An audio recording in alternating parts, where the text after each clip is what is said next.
Egypt seems to be preparing for war with Israel. And I'm not talking, preparing like you prepare, just in case contingency plans like, I'm sure America has in case Canada invades. Uh, but seems to be actually planning to do it, to start a war with Israel if the opportunity arises.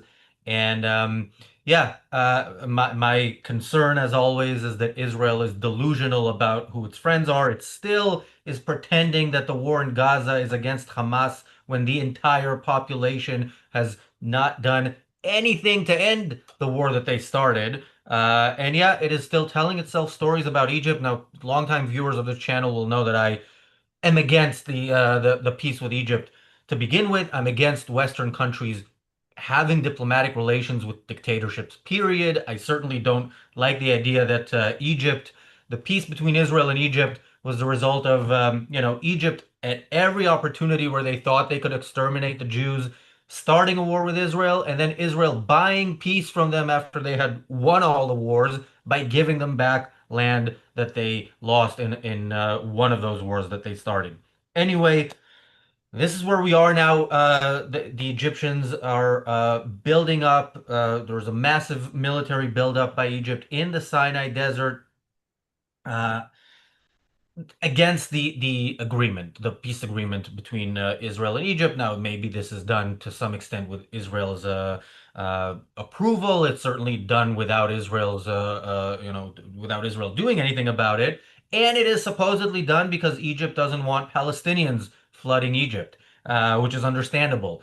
But yeah, let's hope that in Israel people actually realize that maybe the savages who have always wanted nothing other than to exterminate the Jews might still want that and might take an opportunity where they see one. Welcome to the Daily Objective. I'm Razi Ginsburg. I'm joined by Daniel Kraus. Daniel, I don't know why you find this funny, but maybe we're about to hear. Well, I would have to go into too much context to explain why, but maybe for people who know the game Suzerain, this reminded me of Operation Bear Trap, which, if it truly is true, would be like kind of wild. But yeah, it would be too much to explain. So the reason why there is a buildup, and as you mentioned, because of the peace agreement, and people always point out Egypt was the first nation that signed a peace agreement with Israel, the first Arab nation, I should say, or Middle Eastern nation. But yeah, because of that peace agreement, when it comes to movements of troops within Sinai Peninsula, it's supposed to be coordinated with Israel. Now, as you said, we don't know surely if this coordination is happening, but there are a few reasons why Egypt is basically building up its or moving some of the troops into the area. The big one is, of course, that they do not want any Palestinians to come through. And this is like a really interesting way to show you that the world doesn't care about individual Palestinians, but they do care about this weird idea of collective Palestinians. Because for every single individual Palestinian, they should want to get out. Gaza is not a livable place, never was. They even the sort of the so-called government Hamas of Gaza is clearly not interested in building a prosperous society. It's interested in building a state or a kind of group that would continuously fight against Israel. But if you believe in this sort of weird collectivistic idea of Palestinians, then you do want Palestinians to stay. Because, as I think Israel should do, once a Palestinian leaves, he's most likely not coming back. And that's a good thing. I don't think Israel should allow any Palestinians to go back, at least not allow them to go back on this idea of like, this is we own somehow this land, so we should be allowed to go back. So Israel shouldn't allow anything from that. But because of that, of course, the world doesn't want the Palestinians to leave. They want to keep them there, so it can be. And I think it was ER who originally sent this to me, a document from the foreign I don't know what they call it in Israel, like their equivalent of Foreign Office, has published a document saying they want to keep Palestinians in Gaza because it's working as a thorn in the side of Israel. That's I like mean, obviously. look, when the book is written about the fall of Israel, shoulda, woulda, coulda will be the title. I mean, even Palestinians who leave Gaza, I think under the current Israeli government and certainly under the uh, only mainstream alternatives in Israeli politics to the current government, they would be let in. Maybe they wouldn't be let in immediately, and then there will be a little bit of international pressure, and then they would be let in. So let back in. So. Yeah, I get that. Look, Egypt is, a backwards country, backwards society. But maybe it's not as their leadership is not as retarded as the leadership in this country and in Canada and in different places where they are talking about bringing in some Palestinians. Even having seen what happens when that is done. But yeah, Egypt maybe doesn't want that. But again. PB Law said something here. PB Law says in Arabic they have different meanings for peace. The type of peace Sadat meant was temporary and only until Egypt or other Muslim countries could erode Israel by gaining more land. Yeah, Sadat, the Egyptian dictator, the president who signed the peace deal with Menachem Begin, the then Israeli prime minister.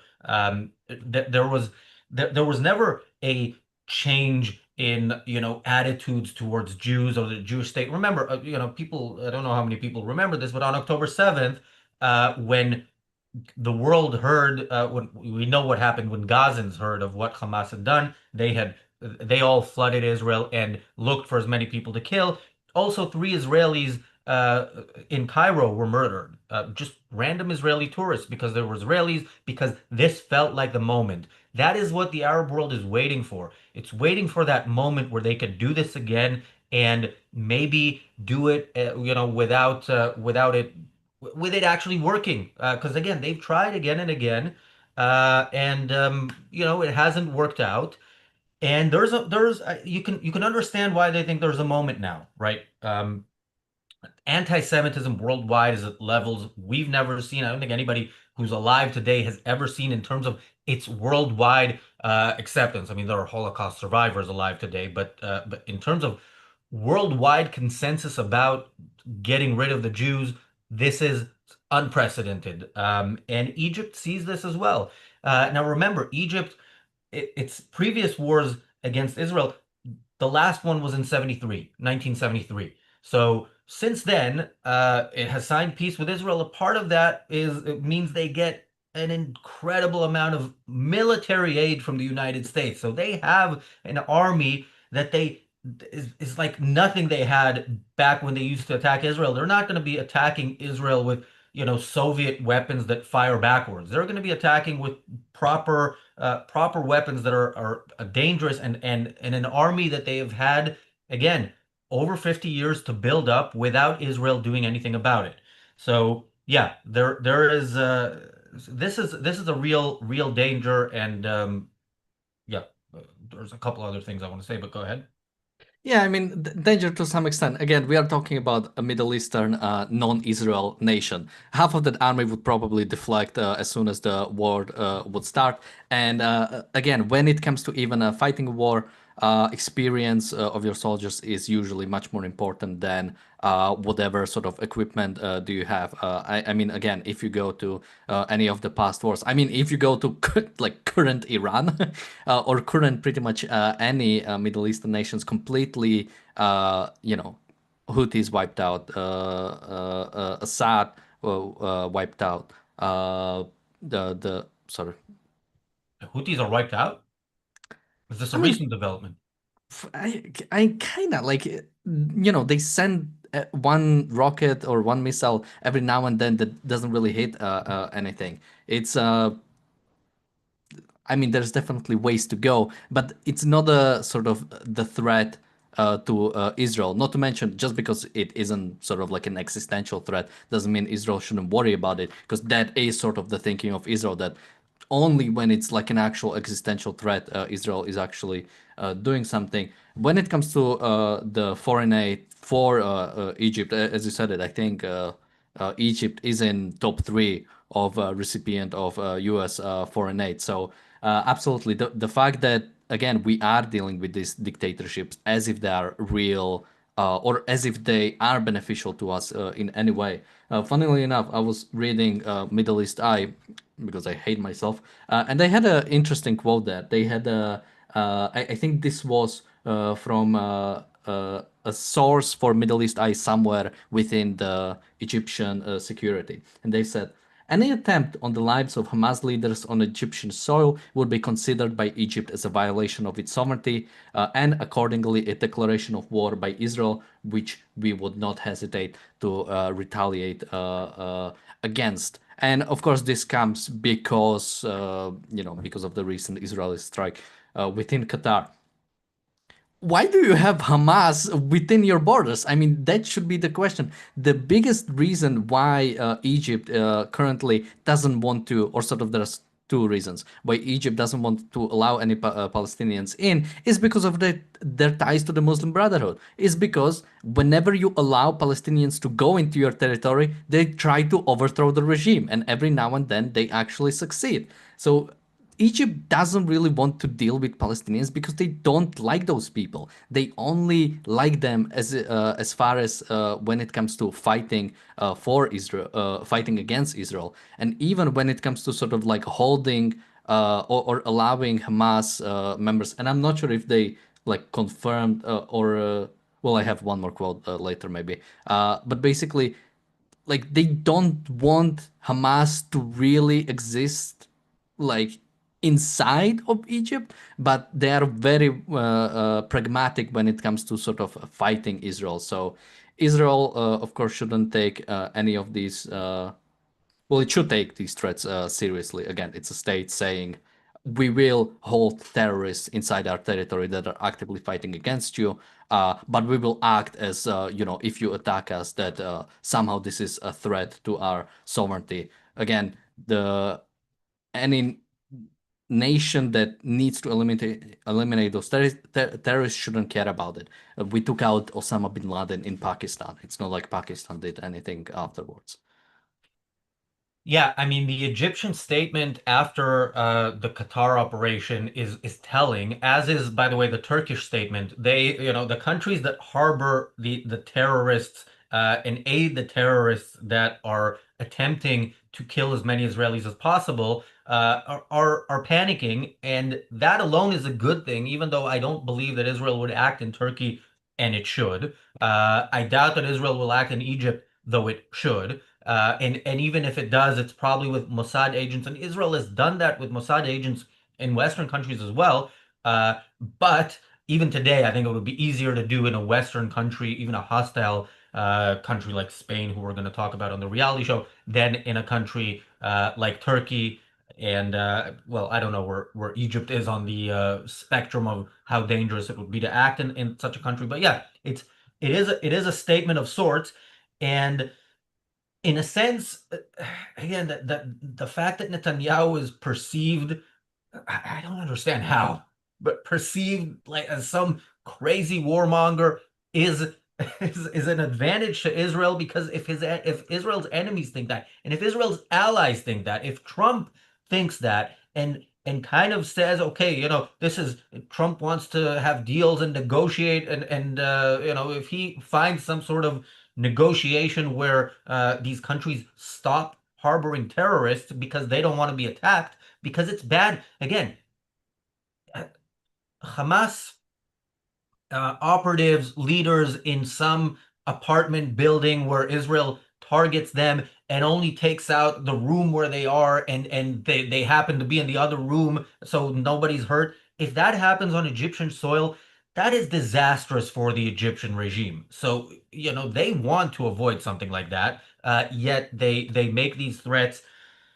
Thank you, Christian, for the super chat. Christian says there is a peace treaty and Egypt gets a lot of U.S. money every year to respect it. So I think no real worries on that front, Christian. I really, really hope that the Israeli government does not think the way you think, because of course, there is something to worry about. The fact that this money is held a peace deal for so long doesn't mean that it's it was ever something that Egypt wanted peace with Israel. It was never something that Egypt wanted.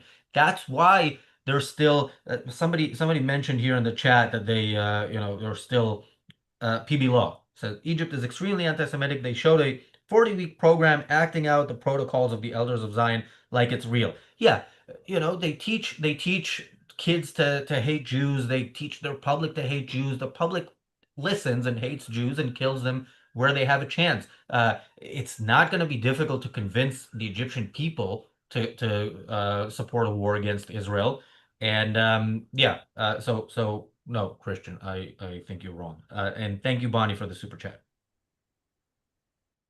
Well, I just figured out the perfect guy of, when Trump wants to make deals, if Israel keeps just taking out the people Trump wants to take out deals with them, that is kind of solving itself since, I mean, even the way I every time I read about how Israel wanted to take out the Hamas negotiating team, that's the greatest rebranding since like New Coke or something. Because like the fact that you recreate or take Hamas terrorists, like leaders of a terrorist organization, and say, "Oh, this is a negotiating team," is incredible.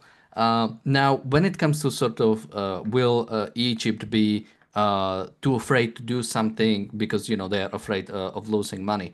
I mean, something that is very unique about dictatorships is they do not necessarily they're not necessarily rational. Like if they were, they wouldn't be a dictatorship. Yeah, Egypt has a problems that it needs the money to actually deal with. Egypt is not able to sort of completely deal with all the domestic problems they have without the money. Yet they are flirting with basically helping Hamas, right? They are harboring Hamas terrorists. They are not truly controlling their side of the border, meaning there were tunnels going from Egypt to Gaza, which was how Hamas was able to arm itself to some extent. So like they've broken the deal, right? Already, they are not completely coordinated all the movements in Sinai. So this is how every dictatorship acts. Whenever there is a deal, they'll do anything they can to push the boundaries. What is Putin's drone attack in Poland? He's trying to see what he can get away with. That this is how dictatorships act. That's why as soon as it happens, you never make deals with those dictatorships because you cannot really enforce them. The only way to enforce them is to go in again and destroy those regimes that broke the agreement. But then, what is your goal? Make a new agreement? Well, they broke that one as well. They have no reason to uphold it. Thank you, Bronx Guy Gunhill Road, for the super chat. Thank you, Ginger, for the super chat. Oh, yeah, I just wanted to read this because it was funny when I said earlier that the US probably has a contingency plan somewhere in case Canada invades. Right Cheer says Canada might get as far as Quebec if they tried to invade the US. Yeah, the Quebecois would have a problem, I think, deciding which side they're on if if such a war happens. Um, Look, we're going to talk about this on TRS, but the fact that Western countries, Western leaders, and where it's not leaders, it's prominent politicians. It's not random anti-Semites. It's not the leader of the British National Party in the UK or the Klan in the US. It's leaders of countries saying, talking about going to war with Israel, wanting to go to war with Israel, suggesting that Western countries should actually use their military to prevent the Jewish state from continuing to try to prevent the extermination of the Jews is it is unprecedented times, and it is a moment in which Israel's savage neighbors can feel that it might be their time. So Yeah, I don't really know what to say that we haven't said before, which is first and foremost, Israel must start defeating its enemies that are fighting it right now, and start with Gaza and the West Bank, and finish the job with Iran and others. Lebanon, I think there's more to be done, but um, yeah, there's something there where Israel's shows of force make some of its enemies panic, but also make some of its enemies consider how they're going to act. And look, if was at war with Egypt and it tried to do what it's doing in Gaza, which is to feed Egyptians during the war and to prevent civilian deaths on the side of the enemy. Yeah, Egypt has a military. You can target the military, but believe me, civilians would have to die on the Egyptian side if Egypt goes to war with Israel and Israel doesn't want to lose that war. So, yeah, there's a lot. Again, I'm going back to Christian super chat, and I'm hoping that's not how people in Israel think, but also that they're not thinking, okay, if and when this war comes, how do we win it with as minimal civilian casualties on the enemy's side and while providing aid and comfort to our enemy? Yeah, just quickly, about an hour ago, the UN General Assembly overwhelmingly voted to endorse the establishment of the Palestinian state. The only countries that voted against were, of course, Israel, United States, Argentina, Hungary, Micronesia, Nauru, Palau, Papua New Guinea, Paraguay, and Tonga. So thank you to those. The other one, well, 12 abstained, and the other ones support genocide of the Jewish people. Did Uh, Britain abstain? uh, I I'll check once I throw it back to you. I mean, Britain's role in the UN when it comes to Israel has often been the abstainer. I mean, they abstained about the very creation, the partition plan that would have created a Jewish state, and yeah, they often abstain.